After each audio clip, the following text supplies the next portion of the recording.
Hello, my name is Chai. Welcome to my video. I'm doing this video for my computer security class. I'm a student at Metro State, and this video is going to be about HIPAA and the challenges the healthcare facility faces with electronic healthcare records. Thank you. Thank you for viewing my videos today. Before I go into the meat of what my video is going to be about, I would just like to spend this time to introduce you to what my video is going to be about. So I'm going to give you an overhead of my video. It's going to include introduction to HIPAA and the changes to HIPAA over the years, and some of the recent security issues that HIPAA health facility are seeing today. And I'm going to end my video with some suggestion to HIPAA that might help cover entity better secure their electronic health records. So without further ado, let's go to my first slide here. Alright, HIPAA was introduced by Senator Edward Kennedy and Nancy Kelsey Baum, and the law was signed into law by President Clinton in 1996. The Health Insurance Portability and Accountability Act has two portions of it. One was the portability portion that focused on ensuring that individuals' health insurance will cover the individual while they transfer from job to job and not get denied coverage. You can see how bad that is. If you get sick or hurt while you're switching jobs, looking for new jobs, you'll not only be out of money, but you won't have any income to pay for it, any of those injuries or illnesses that you have during the time. So it was a really logical things to do. And let's go to the second slide here. The second portion of HIPAA was accountability, and it focuses on our medical information and holding cover entity accountable for our information. So what are cover entities?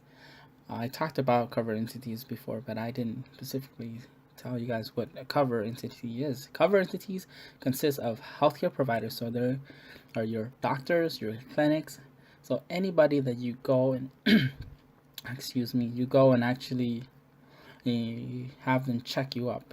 Those are your healthcare providers, and then you have your plans. Those are your healthcare insurance company.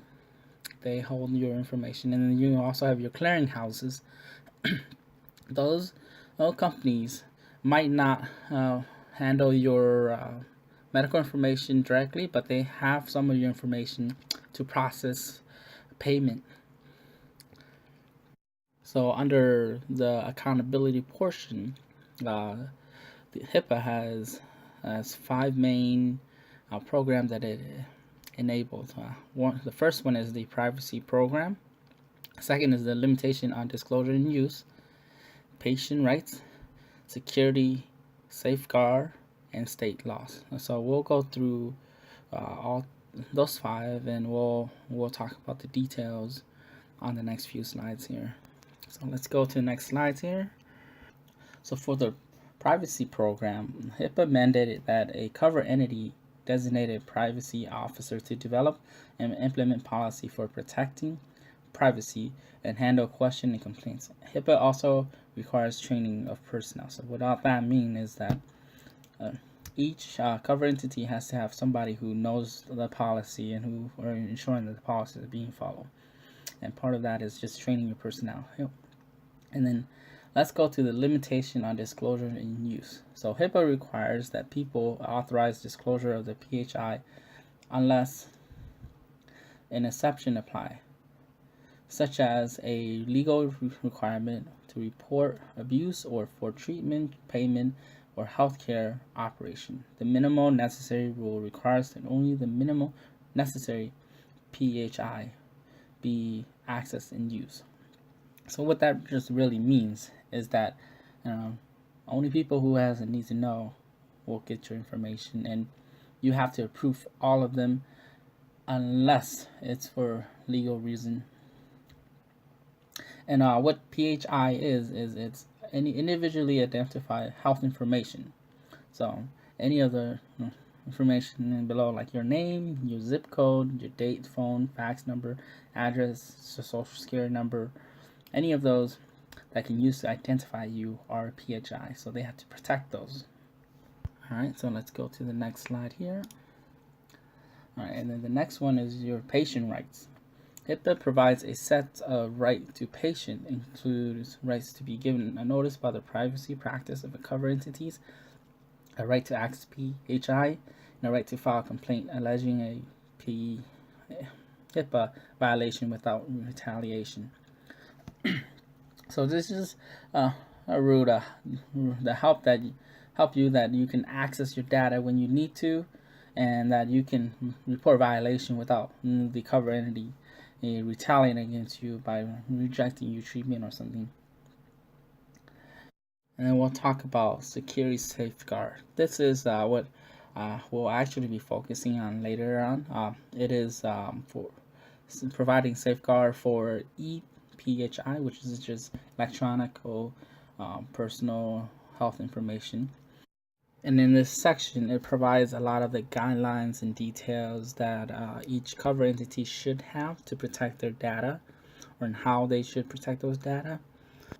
But since this is a short video, we're not going to go into details on what those are. And then we'll go to the state law. So in this section, HIPAA is just saying that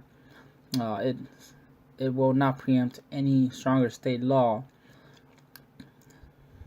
So if your state has stricter laws, you have to follow those state laws. Alright, so let's go to the next section here.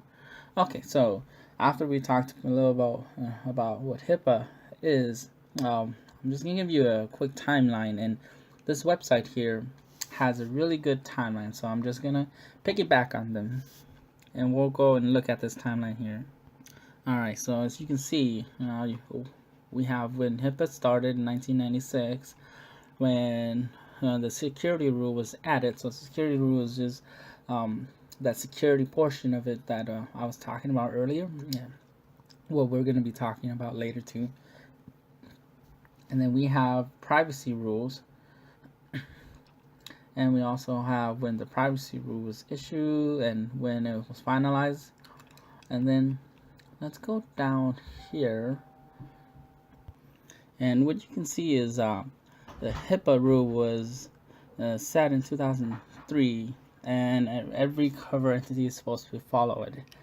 But what we can see from 2003 to 2005 is that not a lot of violation was being issued with financial penalties, even though the investigation that the cover entity has violated one of the HIPAA policy.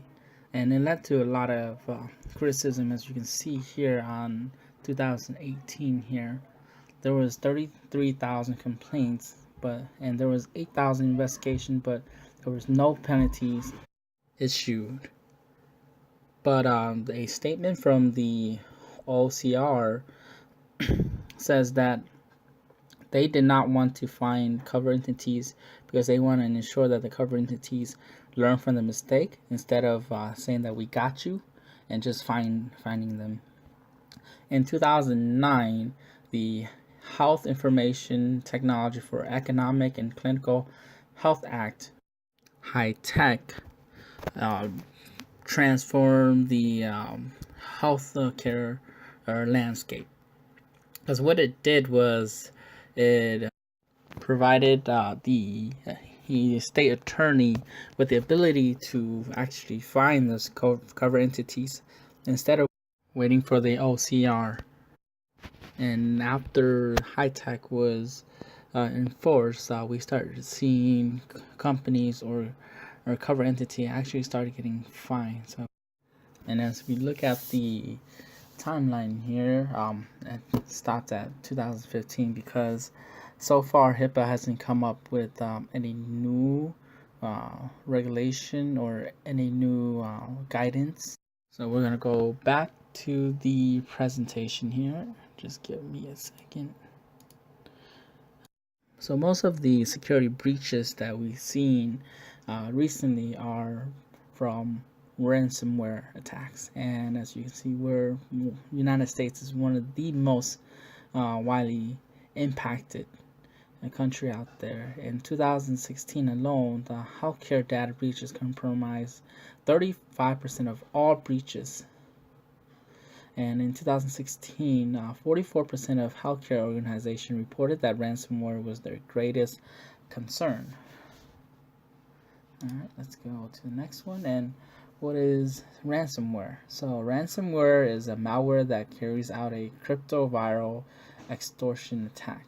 So what that means is it just encrypts your data and it asks the cyber criminal asks you to pay their money in order to decrypt that data.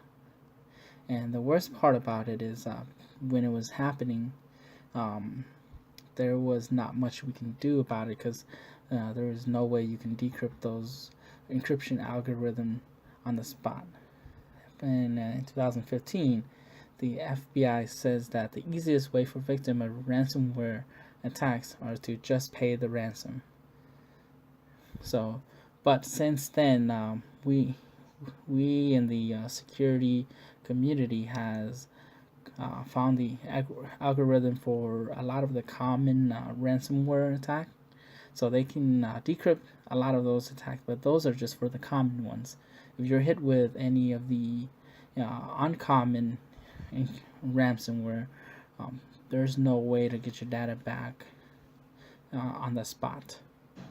So let's go to the next one here. So how does ransomware work?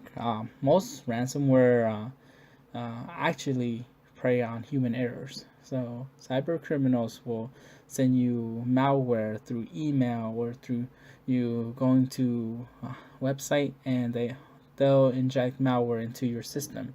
And those malware will normally act as like a safe software on your computer, and that way it works in the background and you never know it. They can get access to your system and they can start encrypting your system without you knowing it. In 2016 alone, ransomware attacks accumulated approximately $1 billion in ransom payment worldwide. That's a lot of money. And then in 2017, we saw one of the biggest ransomware attacks in history. The attack was widespread, but England was hit particularly hard, where their National Health Services went into fight or flight response, where some of their hospitals were reverted back to using pen and paper in many instances. Alright, so let's go ahead and go to the next slide. Ransomware is really scary, guys.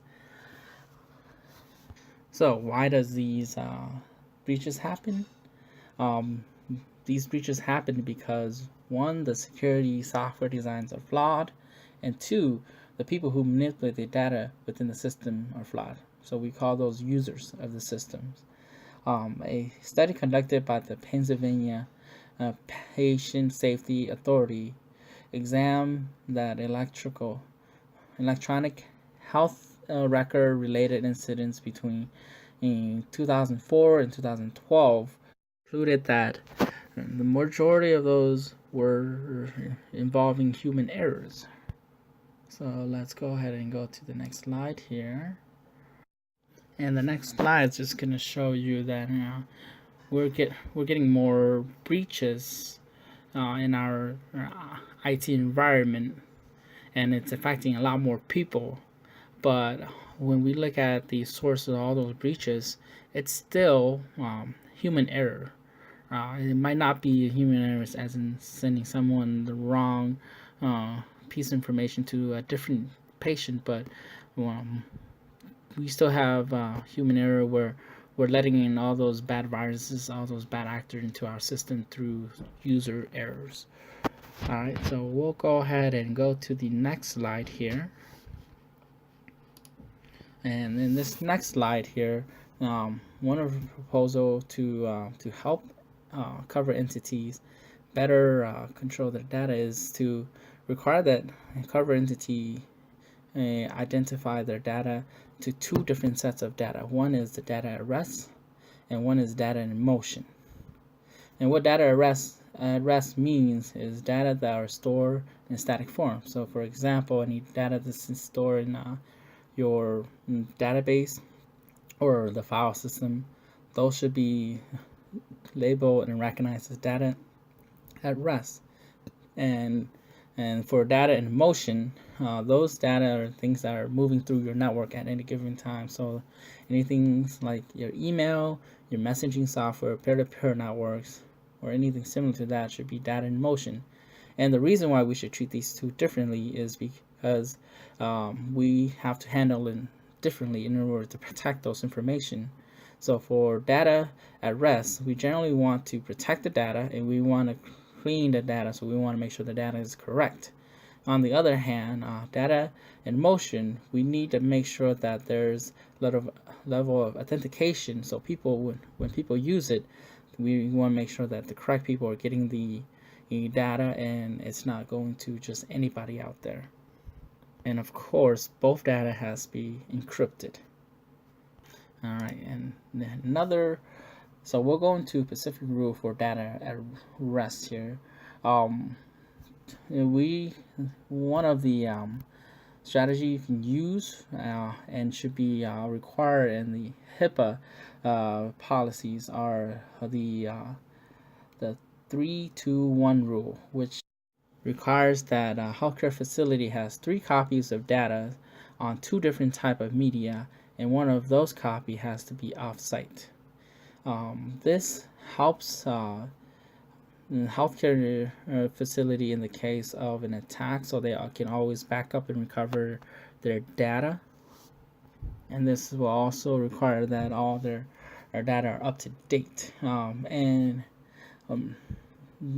This won't specifically help reduce attack, but this will help mitigate those attacks so that a hospital don't have to pay attackers in order to get the data back. They can just upload a backup version of it right away. All right, and let's go to the next one here. So the next one is we want to have the HIPAA said that all data, all EPHI has to be encrypted. And those encrypted information should only be unlocked if somebody has a key, and the cover entity has to ensure that only people or workers who have a need to know should get those keys. So, and every so often, healthcare organization has to re-encrypt these PHI to ensure that bad actors who have acquired these keys through user error should have to reattain a key in order to access the data. So by following those suggestions, it's gonna help secure user data, making sure that no one who don't have the need to know will not see those data. And then if we have ransomware attacked, we'll have information backed up and ready to be load back on, and we'll be ready to go instead of waiting for a couple of days, a couple of weeks, or leaving our faith up to the cyber criminal, and we have to pay them and we don't know if they're going to give us the correct algorithm. So thank you for viewing my video.